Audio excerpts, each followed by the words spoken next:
Hello everyone, my name is Daria. Welcome back to my channel. And you guys, this is it. We have reached the end of the line. I know it's been a long road. Thank you all for being so patient with me. I know it took me a while to get these reactions out. I know that there were complications regarding copyright, and maybe there's still copyright issues going on right now. Who knows? Netflix, I don't think they're my biggest fan. But regardless, you guys stuck it out with me. I so appreciate it. And we've arrived at the final episode of the Queen Charlotte spinoff, Crown Jewels, and it is an hour and a half. I have a lot of content to cover. I have to admit that I am very nervous for this episode. I have heard that this one is a heart-wrencher. I have two very close friends of mine who sent me selfies of them just having complete breakdowns while watching this episode, so that's always very encouraging. The thing is, I feel like I'm more afraid of not crying than actually crying, because when people tell me that something will make me cry, like when there is an expectation that I will cry, I end up not crying, and then I feel like such a piece of shit for not having like the proper emotional response. Anyway, last time we were here, there was the revelation that Lady Danbury fucked Violet's dad. I'm so sorry. I'm sorry. I promise I'm like really mature. I'm a mature person. I'm very mature. What I am most looking forward to in this episode, obviously number one, Charlotte and George. We didn't see a lot of them, if any at all, in the previous episode. So I'm looking forward to seeing how their love story wraps up. I'm looking forward to hopefully them reuniting in the present, because like present day George hasn't made an appearance, but there's been so many references to him that I imagine we're gonna see him in this episode. So I think it'll be interesting to sort of see that like parallel between their relationship in the past and now, like how it's changed, how it's evolved, how some things may have stayed the same. I'll be interested to see what happens between Lady Danbury and Violet's dad. I imagine it's not gonna end well. I don't see them running off into the sunset together. But I'll be interested to see if Violet in the present day finds out about that. I'm excited to see Brimsley and Reynolds and where they are in the present day. We haven't seen Reynolds at all, but then again, we haven't seen George at all, so I guess that makes sense. Like, they're both together most of the time. So yeah, I'm just excited. And I'm also really nervous. Can you tell that I'm stalling by talking so much? So without any further ado, for the final time, let's jump in to the Queen Charlotte spinoff. She's gonna find something. Children, send these your way. Oh shit, is it the hat? Girl! Oh my god! Oh, not this. Oh, not this. That's right, eat baby boy. Oh, I feel so protective of him. I should have come sooner. Do not fear. I shall remain by your side. No, you should not have come. Babe? I do not want you here. Babe! George. Go back to Buckingham House, please. He's just lashing out.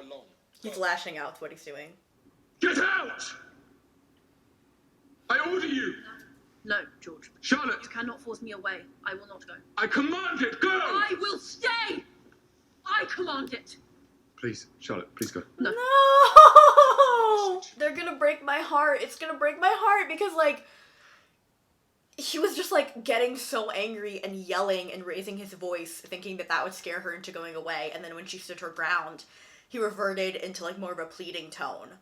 Like, you can tell he's so desperate to, like, push her away, but it's not gonna work, babe! First of all, this is the final episode, so, you know, we gotta wrap this shit up. And also, she's not gonna listen to you! This isn't the first episode!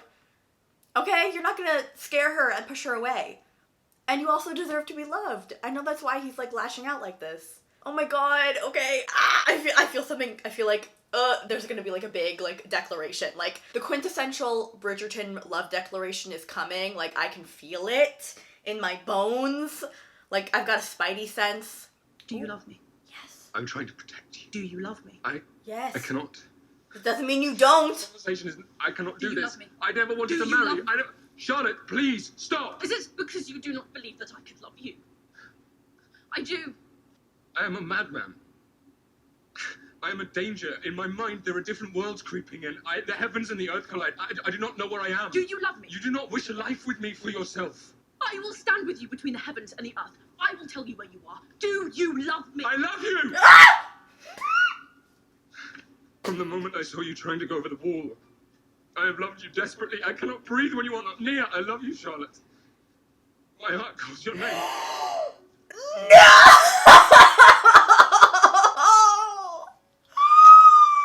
Not this! Don't look. Look away. Nobody look at me. My heart calls your name. Are you serious? Are you serious? That's a fucking joke, bitch. That's a joke. Oh my god, that's another one for the Bridgerton history books. I need to know, like, do they have, like, the same group of writers in the room when they write these confession scenes? Because they're just injecting every single one with crack. Like, like, these scenes, they feel like they're laced with something. But also, oh my god, we're getting this love confession, like, so early into the episode. So, like, we have another, like, hour and 15 minutes to fill, bitch. Like, what else are we gonna do? You show none of us regard or I'm compassion. sorry, she's right, though. Do you know how hard we have worked to provide you with your precious heir? Do you know how many babies I have lost before they were ready to be born? I did not. I want what is best for you. As your mother, you have never been a mother. You have been our queen, but you have never really been our mother. Damn.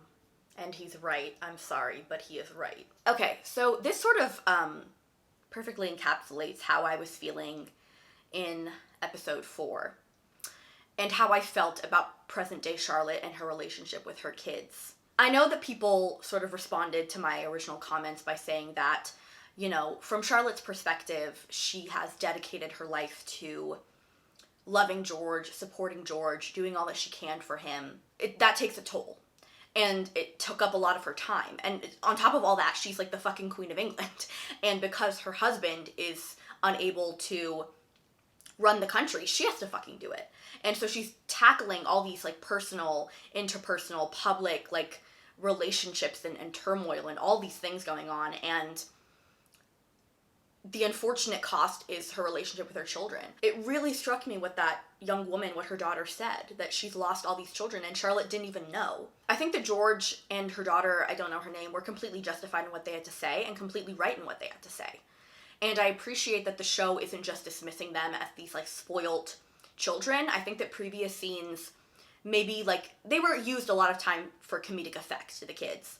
And I get that, you know, we want some lightness. Queen Charlotte in previous seasons of Bridgerton has been a very fun character, but I appreciate that they let those two kids have this moment because I don't think that they're wrong. I think that almost by necessity, when you are a queen, you can't be a mother. Like, your children aren't just your children. They are also the people who are going to continue your family line. And there is this sort of block between them. And it's not to say that I think that Charlotte is like a bad person. I'm not trying to like lay blame at her feet. In fact, I see a lot of similarities between Queen Charlotte's position right now and Violet in season 2. When Anthony was confronting her and being like, you were not there during your grief. You put it all on me. I had to raise my siblings on my own. I had to become the Viscount all on my own. Like, there's so many parallels between that, like, the fact that Violet was so caught up in the grief of her husband that she couldn't come out of it, that then the parenting fell to Anthony. And I feel like there's something similar going on here in that Charlotte was so consumed by George and being queen that her children and her relationship with them was the cost of that. I'm not saying this in the sense that I'm blaming her or saying that she's a bad person or a bad character. No, like, she has flaws. All these characters have flaws. It makes her a more interesting character to me. But I think for me especially, I always take the side of the child. In the situation between Violet and Anthony, I love Violet, but she was wrong for that. And Anthony was owed an apology. And I feel the same way with these kids. Like, are they perfect? No. Is she perfect? No. But I think as the parent, it doesn't matter if your child is 5 or 17 or 48. She owes them an apology. That's just how I see it. I just really appreciate this sort of tackling of this generational trauma, because a lot of families have similar issues, similar, you know, relationships that have been damaged or hurt like this in some way, and so I appreciate that they're addressing it. At the end of the day, I can really love Charlotte as a character and really feel for her and know where she's coming from, and also understand that she, in many ways, failed those kids. And I feel bad for them as well. I do. I think for me as well, I'm always biased to the child's perspective. Like, it doesn't matter how much I love the parent character. Like, 5-10 years from now, and you guys can quote me on this, if we're still having Bridgerton seasons and Kate and Anthony's kids come up to them and say, you fucked me up, you didn't do this properly, I'm scarred because of this thing that you did, I'm gonna hold my hands up and be like, yeah, you fucked up, you owe them an apology. Oh, they're so cute! I can't stand them. I can't stand him. They're so cute. I'm gonna die. Cute! Boyfriends in a bathtub. Will it last? Two bros chilling in the bathtub, no feet apart, because they're gay. We'll be together, have a marriage, grow old as one. We would observe them together. A lifetime. I am here now. George is not available now. And he doesn't want to see you. He is occupied. I may be forced to worry that you are holding the king against his will, which would be... Oh! Yes, it could be considered. She's about to piss me right the fuck off. So Charlotte is holding George against his will, right? Not the man that you personally hired to treat him, who is torturing him, keeping him in a basement for days on end, doing God knows freaking what to him. And then you still are trying to reinstate this man and somehow blame Charlotte for what's going on. Like, fuck you! Oh, I don't like this woman. I don't like this woman. I dropped my fucking phone. I don't like her at all. Now I have to pick up my goddamn phone because of her. Fuck you! From the moment a king is born, there is no hiding for him. There is no room for illness or weakness. There is only power. You cannot allow him to hide. His crown will not survive. Okay, well now I guess I'm gonna have to play devil's advocate for this woman and somehow see her perspective, even though I just cussed her out. I can understand where she's coming from because all these lords are like putting all this pressure on her, being like, where's George? You know, there's rumors going around that he is incompetent and that could lead to dissent and the entire fucking monarchy crumbling. That's a lot of fucking pressure to handle, and she's trying to keep it all at bay. And so I can understand why she's being like, George cannot afford weakness. George cannot be, show that he is deficient in any way, to use their words, not mine. And it just goes back to what I was saying before, that your role as a mother and your role as, like, subject to the king, supporter of the king, I don't know what you would call her, like, it's just meshed together to the point that I don't know if she's doing it because she really loves him and wants to see him succeed, or because she is so obsessed with him holding on to power and his rule, and so that the monarchy doesn't collapse. It's like, it's all mixed together and there's no way to discern what is the motivation. And this same, like, mixing of motivation is what I see in Charlotte in the present day. And I can't imagine being on the receiving end of that as a child. You know, it goes back to what George said in, like, the second episode,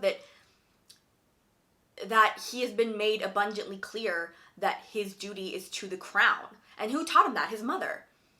And who taught Charlotte's kids that their duty is to have children and continue their father's legacy and continue the legacy of the crown and their lineage? Charlotte. It's just a really sad thing to watch. Your Majesty, surely you are not entering that there is womanly work afoot. Bitch! Babe, you better push and shove your way in there. I swear to God. Your Majesty, she's asking for you. Do you like being Archbishop of Canterbury? Would you like to remain Archbishop of Canterbury? Your Majesty, Do you believe you can remain Archbishop by defying the head of the Church of England? Move.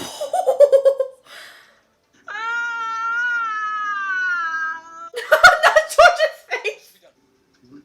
Two. Yay! Oh my God, that was so good! I'm so happy!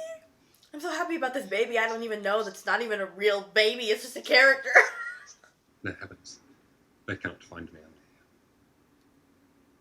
I am hiding. No! She's gonna get under there. They're so cute. I can't. George, I will not leave you. You should. I will not. You have half a husband, Charlotte.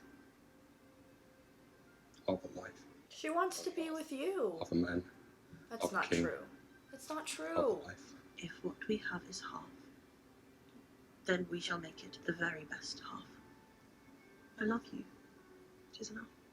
You are king. You will be king. Your children will rule. You know, it was funny. I was wondering, like, why did Charlotte and George have so many kids? Well, I mean, first of all, they enjoyed the process, I'm sure. But second of all, I think maybe this is like an answer. This idea, like, almost that having all these kids and all these opportunities to have, you know, royal lines and royal babies, like, it was almost like Charlotte's way of ensuring that his lineage continued and ensuring that he would be a king that history would remember positively. Like, I feel like so much of what she does and so much of her relationship with her kids is defined by her love for George. And in some ways, that's very beautiful. Like, it is moving to see her just be so dedicated to this man, dedicate her life to him, everything that she does for him. But then the flip side of that, like I brought up before, is that she, by necessity, doesn't have this strong relationship with her children. And I think it's a sad trade-off, but it is a realistic one. Would you consider returning home with me as my wife? It's not gonna go anywhere. I'm still here getting excited. But there is something here between us. I can feel it. I feel it. I can too! It's all this. Oh no! This should have been it! Why wasn't it them? This should have been them! No, it looks so good.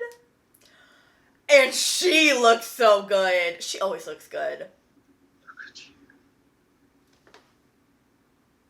You are Rachel. I'm gonna rip my own hair out. Oh, wait.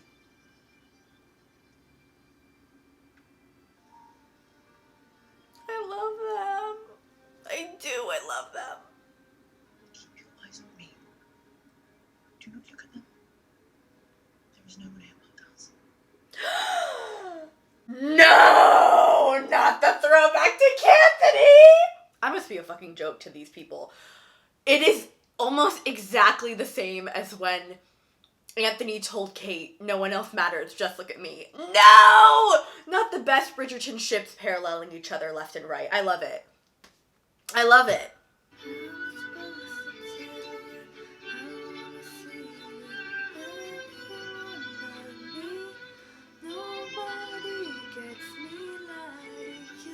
I love this song. I cannot believe they chose this song. I'm so sorry for my awful singing. So this is the perfect song for them. Ah, the hands. It always gets me. Emphasis on the hands. In front of everybody. He said, fuck decorum. I will make out with my wife in front of everybody. Everybody will know how much I love her. I'm gonna clap. I would rule, of course, but you would have certain duties as well. We are more egalitarian there. She's gonna say no. I know she's gonna say no, but after everything he's saying, she's definitely gonna say no. Danbury children as my own. I will care for them as I do you. But I must have an heir.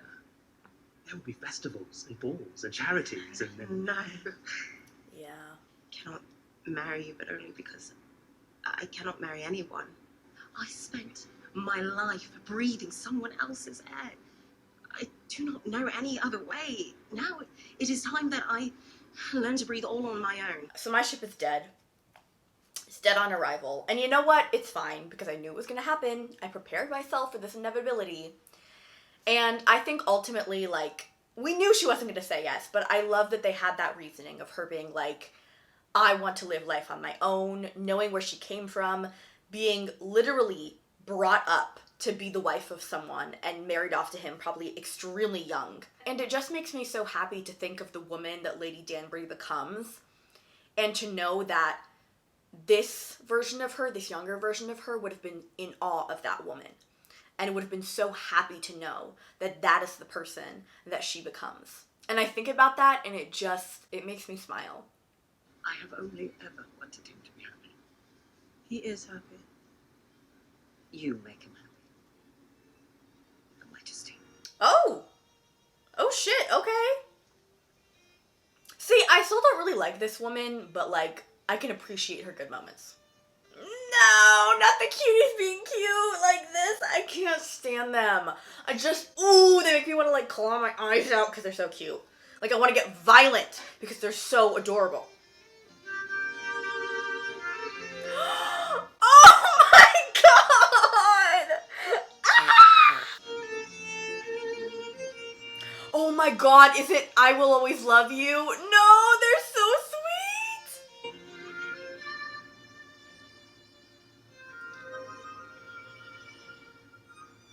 What? No, you better shut the fuck up. Shut up. Is he dead?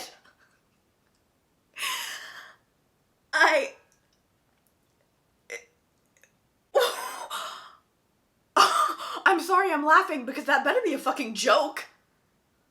That guy coming down the stairs is not Reynolds. What the fuck is going on? What the fuck? What the fuck? Is he dead? This is so sick. What the fuck?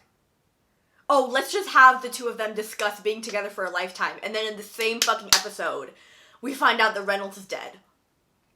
Fuck you. We come bearing news. Pregnant. Are you quite sure? Yes, Your Majesty. I waited for quite some time, so there would be no doubt. You will have your heir. Thank you.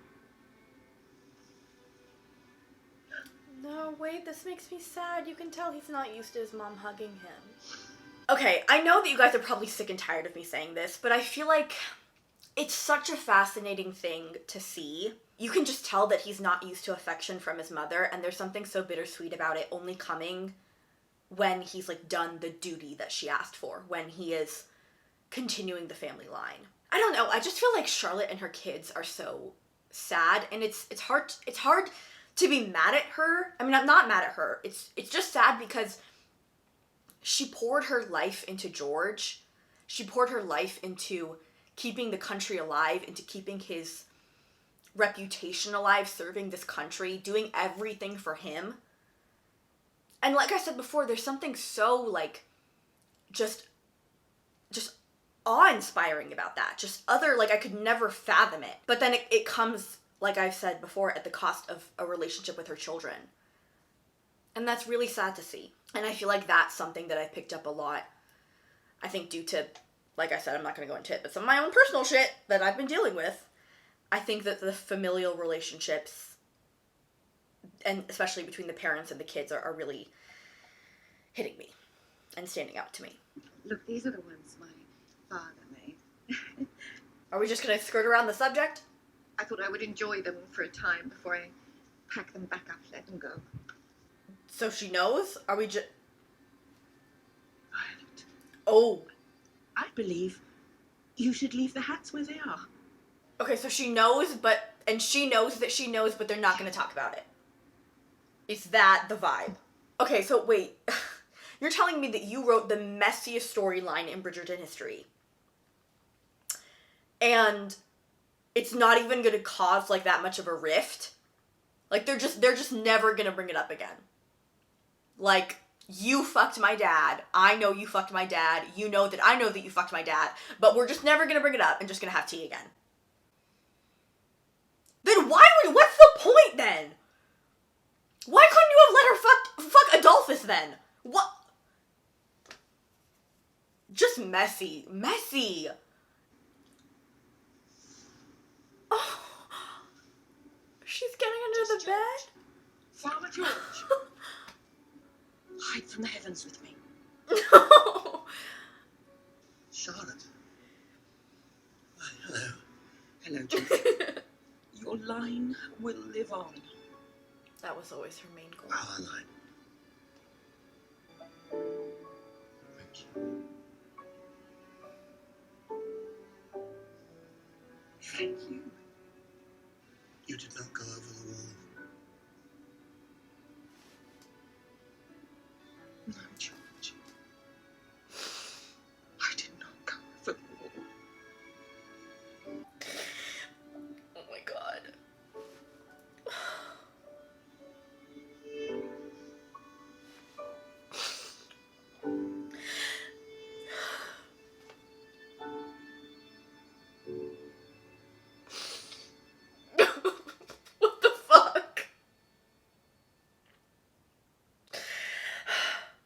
I feel like I'm not in the right headspace or emotional place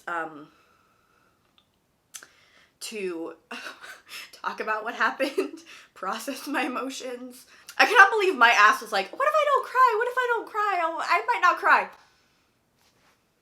Bitch, I'll be back maybe in like a couple days to sort of give my opinion on the season as like a whole and sort of like how I think it stacks up against previous seasons, but for now I just need to leave and wipe my face and my nose. So it has been a little while now since I first saw episode 6 of the Queen Charlotte spinoff, and I've been taking my time trying to like process the show, and I feel like I first just need to say that like I was not expecting this show to be as good as it was.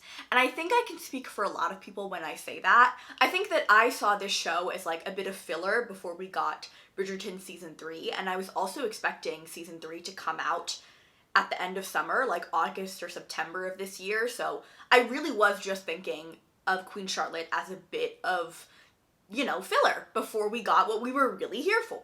And since I filmed episode 6, I saw the teaser images of season 3. I'm very excited. I am excited to see Pollen. I'm excited to get Canthony back. I'm just excited to dive back into like the main Bridgerton universe. But we're not talking about that. We're talking about Queen Charlotte. If I'm looking at all 3 Bridgerton stories that we've gotten so far, I can say confidently and objectively that this was the best written Bridgerton story for sure. I think what makes this season, this show stand out to me so much is because when I look back at seasons 1 and 2 of Bridgerton, I am getting the best of both worlds. And what I mean by that is that in the first season of Bridgerton, I love all the side plots, but I'm not a big fan of the main romance between Daphne and Simon. Whereas with season 2 of Bridgerton, I love Canthony to death, but I can say that, you know, the side plots aren't that great, especially the Featherington side plot. Like, Lord Jesus, anyone who saw my reactions, you know that I did not give a fuck. But with this show, with Queen Charlotte, I was equally invested in George and Charlotte's romance as I was in what was going on with Lady Danbury, as I was in what was going on between Brimsley and Reynolds. Like, there wasn't really a storyline that I disliked per se, or that I was skipping in the same way that I was like skipping the fuck out of the Featherington plot in season 2. However, despite all those compliments that I just gave, I have to say that for me personally, this is not a show that I can rewatch. I have rewatched season 1 of Bridgerton. I've done some like, you know, just kind of skipping ahead to scenes that I like. You don't want to know how many times I've rewatched season 2 of Bridgerton. It's embarrassing. I stopped counting after like, I think like the 7th or 8th rewatch. But with this show, I just don't think it has that rewatchability for me because it fucking hurt, man. Like, it was so poignant and so, like, there are so many storylines in it that I just can't see myself watching again. Number 1 being the torture of George. I can't live through that again for personal reasons, and I just can't. This show just felt a lot heavier than previous seasons of Bridgerton. And I think that's almost why I feel like it's hard to compare Queen Charlotte with the original Bridgerton, because when we look at those love stories, like between Simon and Daphne, Kate and Anthony, those are love stories that are just starting, you know? Simon and Daphne, Kate and Anthony, they're meeting for the first time and falling in love, and they get that happy ending at the end. Like, yes, they may struggle, yes, they may go through trials and tribulations, but we end in a happy place. But with this show, we ended in this very bittersweet place, this much more realistic place. And it's not to say that one is better than the other, okay? Sometimes we want the escapist romance happily ever after, and sometimes we want something that's bittersweet and poignant and true to life. It's not to say that one is better, but I think that for me right now where I am, I just can't watch that again. Like, it hurts too much. And I think especially watching this when I'm at a point in my life where I really am thinking about the future, about what my life means, about my relationships, my friends, my romantic relationships, like, what is my life going to amount to? What is it going to look like? I think this show just hits different in that aspect. And it hits a little bit too close to home for me. And like I said, this is not to say that the show isn't good or that I didn't like it. It's just, for me, it was too much. It doesn't have that rewatchability for me. I would say that my biggest, like, concrete complaint about the show, like if I could change one thing about it, it would be the Lady Danbury romance storyline. I saw a lot of people respond to my previous video, giving their thoughts on the Lord Ledger affair and why they liked it, and I definitely see people's point, and I do not begrudge the show for giving her that romance, in the sense that I liked the purpose that it served, that she was finally able to have a romantic relationship, have a sexual relationship, in which she was the instigator, the pursuer, that she was choosing, you know, to be with this person, that she got pleasure out of it. I feel like this entire season was very much focused on women and sexuality and their desires. This is kind of going off topic a bit, I'm going to come back to the Lady Danbury thing, but I absolutely adored that we had Violet talking about her desires. I feel like the show really made a purposeful effort to talk about older women and sex and romance, and I loved that. Anyway, going back to Lady Danbury, I think because I had expectations set up in season 2 of Bridgerton, in which Lady Danbury told Kate that she has loved and she has lost, I had this idea of this big love that she had that didn't work out. Now, at first, I thought that it was her husband who passed away. Obviously, that's not true. And then I started, for some reason, I do this all the time, you guys. Like, I'm fucking delusional. Like, I will create entire, like, headcanons and scripts in my head, and when a show doesn't follow it, I get irrationally upset. Anyway, I started writing one of my scripts in my head in which Lady Danbury is having this years-long affair on the side with this man who really loves her, who's really devoted to her, who is all the things that her husband isn't, maybe in that same way Lord Ledger was. And then when her husband finally does pass, that man comes to her and says, we can finally be together.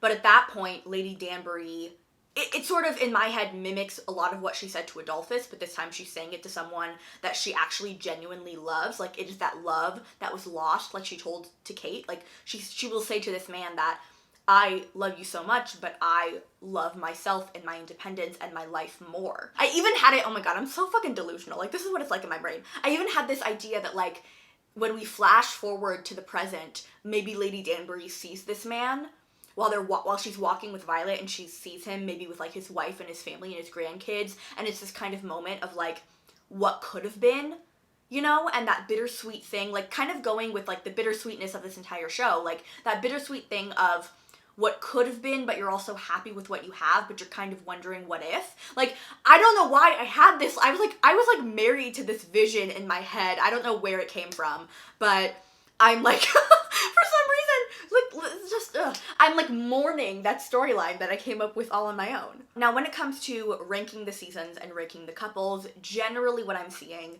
is that George and Charlotte are in the #1 spot, then it goes Kate and Anthony, then Simon and Daphne. That's the general consensus, what I'm seeing. I don't know if some of that is recency bias. I think this happens a lot with, like, I think especially with a TV show like Bridgerton, which is, like, kind of in an anthology format, I feel like anytime a new season comes out, everyone's gonna be like, this is the best, because it's, like, the new thing. That's not to say, like, anything against George and Charlotte or that they don't deserve the love. They do, but I don't know how much of it is the recency bias, because the same thing happened with Kate and Anthony, and I'm sure a similar thing will happen with, you know, Colin and Penelope and Benedict and Sophie and etc. But just looking at how people feel right now, I have to say that I disagree. In my opinion, Kate and Anthony will always remain the superior Bridgerton couple. Everyone else will just be fighting for second place. I don't care how many seasons Bridgerton has. They could have 20 seasons, 29 spin-offs. Kate and Anthony will always remain #1 for me. And I say that because I think so much of their love story was, like, kind of tailored to be perfect for me. It was that sort of older siblings putting everyone before them, it being misunderstood, misinterpreted, and finally choosing happiness for themselves.